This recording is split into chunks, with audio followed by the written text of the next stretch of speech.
ಮಾನ್ಯ ಸಭಾಧ್ಯಕ್ಷರಿಗೆ ವಿಶೇಷವಾಗಿ ನಾನು ಧನ್ಯವಾದ ಹೇಳಲಿಕ್ಕೆ ಬಯಸ್ತೇನೆ. ಇವತ್ತು ಬಜೆಟ್ನ ಆಯವ್ಯಯದ ಬಗ್ಗೆ ಭಾಷಣ ಮಾಡಲಿಕ್ಕೆ ಅವಕಾಶ ಕೊಟ್ಟಿದ್ದಕ್ಕೆ ನಿಮಗೆ ಧನ್ಯವಾದಗಳು. ಅದೇ ನಮ್ಮಲ್ಲಿ ಗಾದೆ ಇದೆ ಮಾನ್ಯ ಸಭಾಧ್ಯಕ್ಷರೇ, ಸಾವು ಮನೆಗೆ ಮೊದಲು ಹೋಗ್ಬಾರ್ದಂತೆ, ಬಾಡೂಟಕ್ಕೆ ಕೊನೆಗೆ ಹೋಗ್ಬಾರ್ದಂತೆ. ಬಜೆಟ್ ಭಾಷಣ ನಾನು ಕೊಟ್ರಿ ಅಂತಿಮವಾಗಿ ಮಾತಾಡಿದ್ರೆ ಎಲ್ಲರೂ ಎಲ್ಲ ಮಾತಾಡ್ಬಿಟ್ಟಿದ್ದಾರೆ. ಏನ್ ಮಾತಾಡೋದು ಮಾತಾಡ್ತಾರೆ. ಒಂದು ಮಾನ್ಯ ಸಭಾಧ್ಯಕ್ಷರೇ, ಇವತ್ತು ವಿಶೇಷವಾಗಿ ನಮ್ಮ ಸರ್ಕಾರದಲ್ಲಿ ಎಲ್ಲರೂ ಹೇಳಿರೋಂಥ ಒಂದು ಮಾತಂತೂ ನಿಜ, ಇಡೀ ಭಾರತ ದೇಶ ಮಾತಾಡ್ತಾ ಇದೆ. ಇವತ್ತು ವಿರೋಧ ಪಕ್ಷದವ್ರಿಗೆ ಪಾಪ ಅವ್ರಿಗೆ ಯಾವುದು ದೊಡ್ಡ ಅಸ್ತ್ರಗಳು ಸಿಕ್ಕಿಲ್ಲ ಅವ್ರಿಗೆ, ಅದನ್ನು ನಾವು ವೀಕ್ನೆಸ್ ಆಗಿ ತಗೋಬಾರ್ದು. ಅವರು ವಿರೋಧ ಮಾಡೋದು ಅವ್ರ ಡ್ಯೂಟಿ ಇದೆ, ಮಾಡೋಂಥದ್ದು ಮಾಡಲಿ. ಬಟ್ ಆದರೆ ಇವತ್ತು ನಮ್ಮ ಸರ್ಕಾರದ ಬಗ್ಗೆ ಒಂದು ವಿಶೇಷತೆ ಏನು ಅಂತಂದರೆ, ಇವತ್ತು ಪ್ರಧಾನಮಂತ್ರಿಗಳು ಮೋದಿ ಅವರು, ಅಮಿತ್ ಶಾ ಅವರು ಅವರ ಸಭೆಗಳಲ್ಲೆಲ್ಲ ಕರ್ನಾಟಕ ಸರ್ಕಾರದ ಗ್ಯಾರಂಟಿ ಸ್ಕೀಮ್ಗಳ ಬಗ್ಗೆ ಹೊಗಳಿರೋಂಥ ಮಾತುಗಳನ್ನ ವಿರೋಧ ಪಕ್ಷದ ಬಾಯಿಂದ ಕೇಳಿದ್ರೆ ಬಹಳ ಸಂತೋಷ ಆಗುತ್ತೆ ಮಾನ್ಯ ಸಭಾಧ್ಯಕ್ಷ. ಏನು ಇವತ್ತು ಒಬ್ಬ ಕುರುಬರ ಕುಟುಂಬದಿಂದ ಹುಟ್ಟಿ ಕುರಿಗಳು ಕಾಯುವಂಥ ಮನೆತನದಿಂದ ಹುಟ್ಟಿ 16ನೇ ಬಜೆಟನ್ನು ಇಷ್ಟು ಶಿಸ್ತಲ್ಲಿ ಆರ್ಥಿಕವಾಗಿ ಕೊಟ್ಟಿದ್ದಾರೆ ಅಂತಂದರೆ ನಮಗೆ, ನಾನು ಒಬ್ಬ ಡಾಕ್ಟರ್ ಆಗಿದ್ಕೊಂಡು ಇವತ್ತು ಫಿಸ್ಕಲ್ ರೆಸ್ಪಾನ್ಸಿಬಿಲಿಟಿ ಬಜೆಟ್ ಮ್ಯಾನೇಜ್ಮೆಂಟ್ ಅನ್ನೋ ವರ್ಡ್ ಕೇಳಿರಲಿಲ್ಲ ಮಾನ್ಯ ಸಭಾಧ್ಯಕ್ಷ. ಏನದು ಹೌದು ಮಾತಾಡ್ಲಿ ಅವರು ಅಲ್ಲ ವಿಚಾರಕ್ಕೆ ಮಾತಾಡಿ ಕಂಟಿನ್ಯೂ. ನಿಮಿಷ ಹೇಳ್ತೀನಿ. ನಮ್ಗೆಲ್ಲರಿಗೂ financial education is very important ಅನ್ನೋದಕ್ಕೋಸ್ಕರ ಇವತ್ತು ನಮ್ಮ ಮಾನ್ಯ ಮುಖ್ಯಮಂತ್ರಿಗಳು ಸಿದ್ದರಾಮಯ್ಯ ಅವರು ಕೊಟ್ಟಿರೋಂಥ ಬಜೆಟ್ ಇಂದ ತಿಳಿದು ಬಂದಿದೆ. ಓಕೆ, ಕೇಂದ್ರ ಸರ್ಕಾರ ಆಗಲಿ ನಮ್ಮ ರಾಜ್ಯ ಸರ್ಕಾರ ಆಗಲಿ ಇವತ್ತು ರೆವಿನ್ಯೂ ಡಿಫಿಸಿಟ್ ಬಗ್ಗೆ ಯಾವ ರೀತಿ ಶಿಸ್ತಿನ ಕ್ರಮದಲ್ಲಿ ನಾವು ಮುಂದುವರಿಬೇಕು ಅನ್ನೋದನ್ನ ನಮ್ಮ ಸಿದ್ದರಾಮಯ್ಯ ಸಾಹೇಬರು ತೋರಿಸ್ಕೊಟ್ಟಿದ್ದಾರೆ. ಓಕೆ, ಇವತ್ತು ರೆವಿನ್ಯೂ ಡಿಫಿಸಿಟ್ ಪ್ರತಿ ವರ್ಷ ಎಲ್ಲರೂ ರೆವಿನ್ಯೂ ಡಿಫಿಸಿಟ್ ಅಲ್ಲೇ ಬಜೆಟ್ ಆಯವ್ಯಯನ ಪ್ರೊಡ್ಯೂಸ್ ಮಾಡ್ತಾ ಇದ್ದಾರೆ. ಆದರೆ ಹಿಂದೆ ಒಂದು ಸಿದ್ದರಾಮಯ್ಯನವರು 2000 ಯಾವುದೋ ಒಂದು ಸಂದರ್ಭದಲ್ಲಿ 1998 ಸರ್ಪ್ಲಸ್ ಇರೋಂಥ ಬಜೆಟ್ ಕೊಟ್ಟಿರುತ್ತೆ. ಅದಾದ್ಮೇಲೆ ಯಾರು ಮಾಡ್ಲಿಕ್ಕೆ ಆಗಿಲ್ಲ ಅಂತ ಕೇಳ್ಪಟ್ಟಿದ್ದೀನಿ. ಅದರಲ್ಲಿ ಇವತ್ತು ಏನು GSDP ಏನು ಗ್ರಾಸ್ ಸ್ಟೇಟ್ ಡೊಮೆಸ್ಟಿಕ್ ಪ್ರಾಡಕ್ಟ್ ಅದು 30 ಲಕ್ಷ ಒಬ್ಬರ ಮೇಲೆ ಇದೆ ಮಾನ್ಯ ಸಭಾಧ್ಯಕ್ಷ.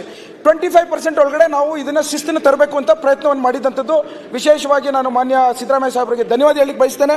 ಹಾಗೆಯೇ ಇವತ್ತು ವಿತ್ತೀಯ ಕೊರತೆ ಏನು ಫಿಸ್ಕಲ್ ಡಿಫಿಸಿಟ್, ಇವತ್ತು ಕೇಂದ್ರ ಸರ್ಕಾರ ಒಂದು ಕಾನೂನು ಹಾಕ್ಬಿಟ್ಟಿದೆ 3% ಒಳಗಡೆ ಇರಬೇಕು ಅಂತ. ಆ ಶಿಸ್ತಲ್ಲೂ ಇವತ್ತು ನಮ್ಮ ಸಿದ್ದರಾಮಯ್ಯ ಸಾಹೇಬರು ಗೆದ್ದುಬಿಟ್ಟಿದ್ದಾರೆ. ಕೊನೆಯದಾಗಿ ಈ ಒಂದು ವ್ಯವಸ್ಥೆಯಲ್ಲಿ ನಾನು ಓದ್ತಿರ್ಬೇಕಾದ್ರೆ ನಾನು ಒಂದು ಸ್ವಲ್ಪ ವೆಬ್ಸೈಟ್ಗಳೆಲ್ಲ ನೋಡ್ಕೊಂಡು ಬಂದೆ ಮಾನ್ಯ ಸಭಾಧ್ಯಕ್ಷರ. ಏನು ಡಿವಲ್ಯೂಷನ್ ಟ್ಯಾಕ್ಸ್, ಆ ಒಂದು ಡಿವಲ್ಯೂಷನ್ ಟ್ಯಾಕ್ಸ್ ಅಲ್ಲಿ ಪಾಪ ನಮ್ಮ ವಿರೋಧ ಪಕ್ಷದವರು ಒಪ್ಕೋತಾರೆ. ಆ ವಿಚಾರದಲ್ಲಿ ಕೇಂದ್ರ ಸರ್ಕಾರದವರು ನಮ್ಮಿಂದ ಪ್ರತಿ ವರ್ಷ 4 ಲಕ್ಷ ಕೋಟಿ ರೂಪಾಯಿನ ಬಹಳಷ್ಟು ಒಬ್ಬೊಬ್ಬ ಕಟ್ಟ ಕಡೆ ಒಬ್ಬ ರೈತನಿಂದ ಹಿಡಿದು IT ಹಿಡಿದು ಎಲ್ಲರೂ ದುಡ್ದಿರೋದನ್ನೇ ಗೆತ್ಕೊಂಡು ಹೊರಡೋಗ್ತಾರೆ. ಅವ್ರು ಕೊಡೋಂಥ ದುಡ್ಡು ಎಷ್ಟು ಗೊತ್ತಾ ಮಾನ್ಯ ಸಭಾಧ್ಯಕ್ಷರೇ? 50,000 ಕೋಟಿ ಪ್ರತಿ ವರ್ಷ ಕೊಡ್ತಾ ಇರೋಂಥದ್ದು. ಆ ಕೊಡೋದ್ರ ಜೊತೆಗೆ GST ಅನ್ನೋದನ್ನ ಕಾಣದಂಗೆ ಹಾಕ್ಬಿಡ್ತಾರೆ ಟ್ಯಾಕ್ಸ್ 18%. ಇವ್ರು ಕೊಡೋಂಥ 30,000 40,000 ಕೋಟಿಗೋಸ್ಕರ ನಾವು ಕಾಯ್ಕೊಂಡು ಕೂತ್ಕೊಂಡು ನಮ್ಮ ಬಜೆಟ್ನ ಅವ್ರ ಮೇಲೆ ಅವಲಂಬಿಸ್ಕೊಳ್ಳೋಂಥದ್ದು ಎಷ್ಟು ವಿಪರ್ಯಾಸ ಅನ್ನೋದು ಬದುಕಾಗ್ಬಿಟ್ಟಿದೆ. ಇವತ್ತು ಮಾನ್ಯ ಸಭಾಧ್ಯಕ್ಷರೇ, ಮೊನ್ನೆ ತಾನೇ ಮಾತನಾಡ್ತಿದ್ರು ಜಮೀರಣ್ಣ ಅವರು, ನಮಗೆ 1.5 ಲ್ಯಾಕ್ಸ್ ಅಷ್ಟು ಕೇಂದ್ರ ಸರ್ಕಾರದಿಂದ ಮನೆ ಕಟ್ಟಲಿಕ್ಕೆ ದುಡ್ಡು ಕೊಡ್ತಾರೆ. ಇವತ್ತು 1.5 ಲಕ್ಷ ದುಡ್ಡು ಕೊಟ್ಟು GSTಲಿ 1.25 ಲಕ್ಷ ದುಡ್ಡನ್ನ ಕತ್ಕೊಂಡು ಹೋಗ್ತಾರೆ ಮಾನ್ಯ ಸಭಾಧ್ಯಕ್ಷ ಕೇಂದ್ರದವರು. ಇದು ನಮ್ಮ ಐ ಥಿಂಕ್ ಇವರು ವಿರೋಧ ಪಕ್ಷದ ನಮ್ಮ ವಿಜೇಂದ್ರ ಅವರು ಕೂತಿದ್ದಾರೆ, ವಿಜೇಂದ್ರಣ್ಣ ಅವರು ಒಪ್ಕೋತಾರೆ ಅನ್ಕೋತೀನಿ. ಅದನ್ನ ಬದಲಾವಣೆ ತರಂತರಲ್ಲಿ ನಾವು ನೀವು ಸೇರ್ಕೊಂಡು ಕೈ ಜೋಡಿಸ್ಬೇಕು. ಓಕೆ, ಈ ಬದುಕಿನಲ್ಲಿ ಡಿವಲ್ಯೂಷನ್ ಟ್ಯಾಕ್ಸ್ ವಿಚಾರದಲ್ಲಿ 4.71% ಇತ್ತು ಮಾನ್ಯ ಸಭಾಧ್ಯಕ್ಷರೇ, ಇವತ್ತು 3.52 ಇಟ್ಬಿಟ್ಟಿದ್ದಾರೆ. ಯಾರಿಗೂ ಕಾಣದೇ ಅಂತ ಹೊಸ ಒಂದು ವ್ಯವಸ್ಥೆಗಳನ್ನು ತಂದು ಕೇಂದ್ರ ಸರ್ಕಾರದವರು ರಾಜ್ಯ ಸರ್ಕಾರದ ಮೇಲೆ ಎಲ್ಲ ರೀತಿಯಲ್ಲಿ ಹೊರೆ ಆಗ್ತಾವ್ರೆ. ನಿಮ್ಗೊಂದೇ ಒಂದು ಉದಾಹರಣೆ ಹೇಳ್ತೇನೆ. ಈ ವರ್ಷ ನಮ್ ಬರ್ಬೇಕಾಗಿರೋಂಥ 60,000 ಕೋಟಿ ರೂಪಾಯಿ ಕೊಡಂಥದ್ದು ಇವತ್ತು 46,000 ಕೋಟಿ. 10 ವರ್ಷದಿಂದ ಬಿಜೆಪಿ ಸರ್ಕಾರ ಬಂದಾಗ್ಲಿಂದನೂ 1,80,000 ಕೋಟಿ ರೂಪಾಯಿನ ಹಣವನ್ನ ಕಸಿದ್ಕೊಂಡು ಹೋಗಿದ್ದಾರೆ. ಇದಕ್ಕೆ ಯಾರು ಉತ್ತರ ಕೊಡೋರು? ಇವತ್ತು ಬಿಜೆಪಿ MP ಅವರು ನಮ್ಮಲ್ಲಿ ನಮ್ಮ ರಾಜ್ಯ ಸರ್ಕಾರದಲ್ಲಿ ಸಿದ್ದರಾಮಯ್ಯ ಸಾಹೇಬರು ಸರಿ ಮಾಡಿಲ್ಲ ಅಂತಂದ್ರೆ ಪ್ರಶ್ನೆ ಮಾಡ್ಬೋದು, DK ಶಿವಕುಮಾರ್ ಸಾಹೇಬರು ಎಲ್ಲ ಒಂದ್ ಕಡೆ ತಪ್ಪಾಗಿದ್ರು ಪ್ರಶ್ನೆ ಮಾಡ್ಬೋದು. ಆದರೆ ಕೇಂದ್ರ ಸರ್ಕಾರದಲ್ಲಿ ಮೋದಿಯವರು ವಿರುದ್ಧ, ಅಮಿತ್ ಶಾ ವಿರುದ್ಧ ಪ್ರಶ್ನೆ ಮಾಡ್ತಾರಂತ ಅಸಹಾಯಕತೆನೇ ಇವತ್ತು ಬಿಜೆಪಿಯ ಸಂಸದರಲ್ಲಿ ಕಾಣಿಸ್ತಾ ಇರೋಂಥದ್ದು ನೋವು ತಂದಿದೆ ಮಾನ್ಯ ಸಭಾಧ್ಯಕ್ಷರೇ. ಇರಲಿ, ಈಗ ನಾನೊಂದು ವಿಚಾರ ಮಾನ್ಯ ಸಭಾಧ್ಯಕ್ಷರೇ, ನನ್ನ ವೈಯಕ್ತಿಕ ಲಾಭ ರಾಷ್ಟ್ರದ ಚಿಂತನೆ ವಿಚಾರದಲ್ಲಿ ಬಂದಾಗ ನಾನು ನನ್ನ ರಾಷ್ಟ್ರ ಪ್ರಮುಖವಾದದಂತ ಅರ್ಪಿಸ್ಕೊಳ್ಳೋಣ. ಇವತ್ತು ನನ್ನ ಜನಾಂಗ, ನನ್ನ ರಾಜ್ಯದ ಪ್ರಶ್ನೆ ಬಂದಾಗ ನಾವು ಯಾವ ರೀತಿ ರಾಷ್ಟ್ರದ ಮುಂದೆ ತಲೆ ತಗ್ಗಿಸ್ಬೇಕು ಹೇಳಿ ಮಾನ್ಯ ಸಭಾಧ್ಯಕ್ಷ? ದಲಿತರ ಶೋಷಣೆ ಒಂದ್ ಕಡೆ ಆದ್ರೆ, ನನ್ನ ಜನಾಂಗದ ಶೋಷಣೆ ಒಂದ್ ಕಡೆ ಆದ್ರೆ, ಕೇಂದ್ರ ಸರ್ಕಾರದ ಚಿಂತನೆ ವಿಚಾರದಲ್ಲಿ ಬದಲಾವಣೆ ಮಾಡೋಂಥ ಹೋರಾಟ ವಿರೋಧ ಪಕ್ಷದವರಿಂದ ಬೇಕಾಗಿದೆ ಅನ್ನೋದನ್ನ ನಾನು ಅವ್ರ ಮುಂದೆ ಕೇಳ್ಕೊತೀನಿ ಮಾನ್ಯ ಸಭಾಧ್ಯಕ್ಷ. ಇವತ್ತು ಬಡತನ ಒಂದು, ನಾನೊಬ್ಬ ಮತ್ತೊಮ್ಮೆ ಡಾಕ್ಟರ್ ಆಗಿ ಹೇಳ್ತೇನೆ, ಬಡತನನೇ ದೊಡ್ಡ ರೋಗ. Poverty is the biggest illness. ಅದನ್ನ ಯಾವ ರೀತಿ ಬದಲಾವಣೆ ಮಾಡೋದು? ಕೆಲಸ ಮಾಡಿ. ಆ ಕಾರಣಕ್ಕೋಸ್ಕರನೇ ಅವತ್ತು ಮಾನ್ಯ ಸಿದ್ದರಾಮಯ್ಯ ಸಾಹೇಬರು 2013 ಬಂದ ತಕ್ಷಣನೇ ಯಾರು ಹೊಟ್ಟೆ ಹಸಿದುಕೊಂಡು ಮಲಗಬಾರ್ದು ಅಂತೇಳಿ ಅನ್ನದ ಭಾಗ್ಯವನ್ನ ಕೊಟ್ಟು ಇಡೀ ದೇಶಕ್ಕೆ ಎಚ್ಚೆತ್ಕೊಂಡಂಗೆ ಮಾಡಿದ್ರು. ಅದೇ ರೀತಿ DK ಶಿವಕುಮಾರ್ ಸಾಹೇಬರು ಪದಗ್ರಹಣ ಮಾಡಿದ ಮೊದಲನೇ ದಿನನೇ ಅವ್ರು ಹೇಳಿದ್ರು, ನಾನು ಹೇಗಾದ್ರೂ ಮಾಡಿ ಬಡವರಿಗೆ ಸಹಾಯ ಮಾಡಬೇಕು ಅಂತೇಳಿ ವಿಶೇಷವಾದಂತಹ ಫೈನಾನ್ಷಿಯಲ್ ಗ್ಯಾರಂಟಿ ಸ್ಕೀಮು ಗೃಹಲಕ್ಷ್ಮಿ. ಇವತ್ತು ಬಹಳಷ್ಟು ಜನ ಆಡ್ಕೋತಾರೆ, 2,000 ರೂಪಾಯಿ ಏನಾಗ್ಬಿಡುತ್ತೆ, 2,000 ಬದಲಾವಣೆ ಏನಾದ್ರು. ನಾನು ನೋಡಿದ್ದೀನಿ ಕಣ್ಣಾರೆ, ಗ್ರಾಮಗಳಲ್ಲಿ ಹಳ್ಳಿಗಳಲ್ಲಿ ಇವತ್ತು ನಾವು ಇನ್ನೂ 5,000 ಜನಕ್ಕೆ ನಾವು ಮನೆಗಳು ಕೊಡಿಸ್ಲಿಕ್ಕೆ ಬಹಳಷ್ಟು ಹೋರಾಟ ಮಾಡ್ತಾ ಇದ್ದೀವಿ. ಕುಟುಂಬದವ್ರು ಗುಡಿಸಲಿದ್ದಾರೆ, ಅವ್ರಿಗೆ 24,000 ರೂಪಾಯಿ ಪ್ರತಿ ವರ್ಷ ಕೊಟ್ಟರೆ ಆ ಬದುಕಿನ ಬದಲಾವಣೆ ಬೆಳಕನ್ನು ನೋಡಬೇಕು ಅಂದ್ರೆ ಎಲ್ಲರೂ ಯಾರು ಬೆಂಗಳೂರಲ್ಲಿ ಬಂದು ನೋಡಬೇಕು. ಮಾನ್ಯ ಸಭಾಧ್ಯಕ್ಷರು, ದಯವಿಟ್ಟು ಗ್ಯಾರಂಟಿ ಸ್ಕೀಮ್ ಗೃಹಲಕ್ಷ್ಮಿ ಬಗ್ಗೆ ಯಾರು ವಿರೋಧ ಮಾಡಿದ್ರೆ ಆ ಶಾಪ ತಟ್ಟುತ್ತೆ ಅನ್ನೋ ಮಾತನ್ನು ಹೇಳಲಿಕ್ಕೆ ಇಚ್ಛೆ ಪಡ್ತೇನೆ. ಇವತ್ತು ಒಂದು ಚಾಲೆಂಜ್ ಕೊಡ್ತೇನೆ, ಯಾರಾದ್ರೂ ಮುಂದಿನ ಸರ್ಕಾರ ಯಾವ್ದು ಬದಲಾವಣೆ ಆದ್ರೂ ಯಾರು ಗ್ಯಾರಂಟಿ ಸ್ಕೀಮ್ ನಿಲ್ಲಿಸ್ಲಿಕ್ಕೆ ಆಗಲ್ಲ ಅನ್ನೋ ಮಾತನ್ನು ಹೇಳಲಿಕ್ಕೆ ಇಚ್ಛೆ ಪಡ್ತೇನೆ. ಮಾನ್ಯ ಓಕೆ ಸಭಾಧ್ಯಕ್ಷ, ಗ್ಯಾರಂಟಿನ ಪಕ್ಷದವರು ಒಂದು ಮಾತು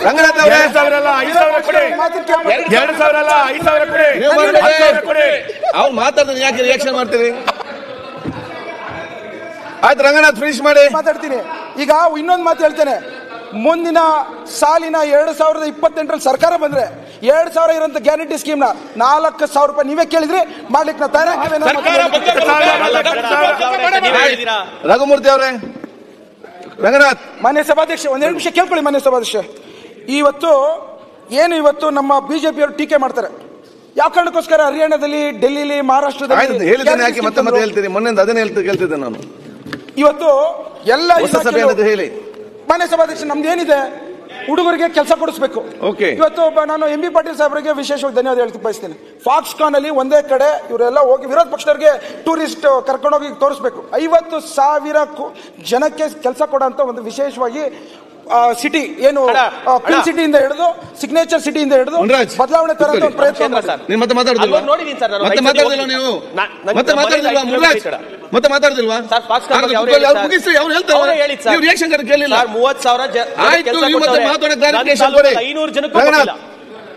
ತಾಲೂಕವ್ರು 500 ಜನಕ್ಕೂ ಇಲ್ಲ. ಮೀಟಿಂಗ್ ಮಾಡಿ ಅಂತ ಎಲ್ಲ ಆಚೆಯಿಂದ ನಮ್ಮ ರಾಜ್ಯದವ್ರಿಗೆ ನಮ್ಮ ತಾಲೂಕವ್ರಿಗೆ ಇಲ್ಲ. ಯಾರ್ಯಾರು ಬೇಕು ತಂದ್ಕೊಡಿ, ಅದನ್ನ ಯಾವ ರೀತಿ ನಮ್ಮ ಮಂತ್ರಿಗಳ ಜೊತೆ ರೆಕಾರ್ಡ್ ಮಾಡ್ಕೊಬೇಡಿ. ಮಾನ್ಯ ಸಭಾಧ್ಯಕ್ಷರೇ, ಈಗ ಬೆಂಗಳೂರಲ್ಲಿ ಇವಾಗ ಮಾರ್ಚ್ ನಮ್ಮ ಅಶ್ವತ್ಥಣ್ಣ ಇದ್ದಾರೆ, ನೀರಿನ ಅಭಾವ ಶುರುವಾಗಬೇಕಾಯಿತು.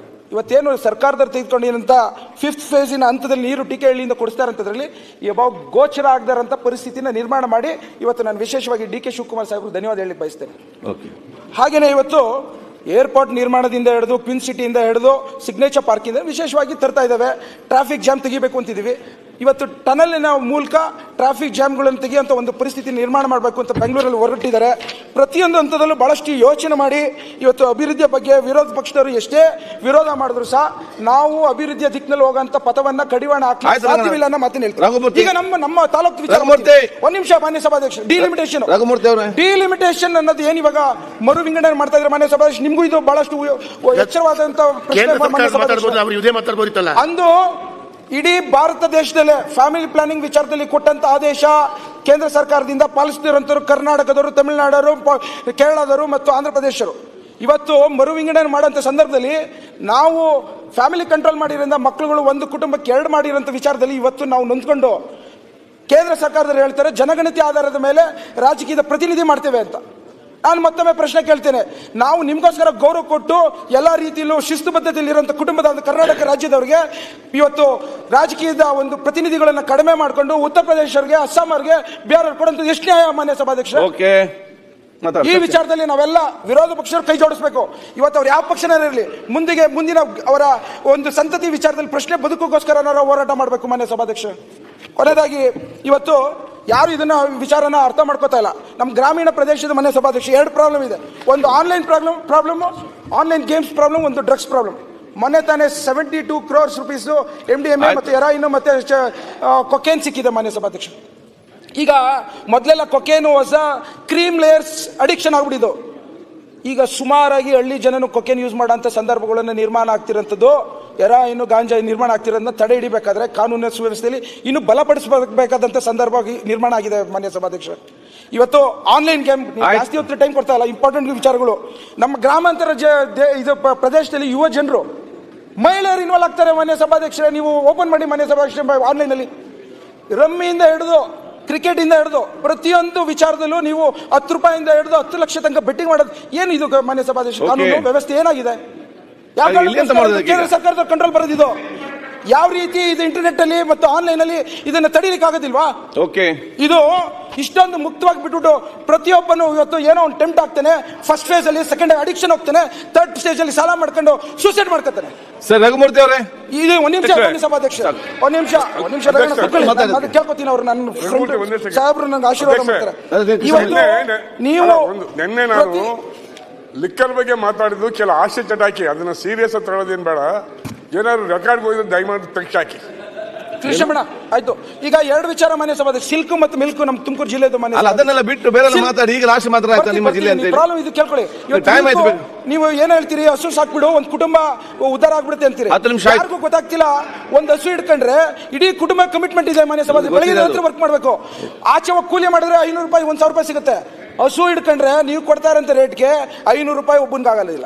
ನಾನು ಅದಕ್ಕೋಸ್ಕರ ಕೇಳ್ತಾ ಇದ್ದೇನೆ, ಇವತ್ತು ಹಾಲಿನ ದರವನ್ನು ಹೆಚ್ಚಿಗೆ ಮಾಡಿ ಅದನ್ನು ನೇರವಾಗಿ ರೈತನಿಗೆ ಡಿಬಿಟಿ ಮೂಲಕ ತಲುಪುವಂತ ಒಂದು ನಮ್ಮ ಸರ್ಕಾರ ಮಾಡಬೇಕು. ಇವತ್ತು ಸಿಲ್ಕು, ಇವತ್ತು ನಮ್ದು ಸೀಡ್ ಏರಿಯಾ ಮಾನ್ಯ ಸಭಾಧ್ಯಕ್ಷ, ಸೀಡ್ ಏರಿಯಾ ಅಂತ ಏನು ಕಂಟಿನ್ಯೂ ಮಾಡಿ.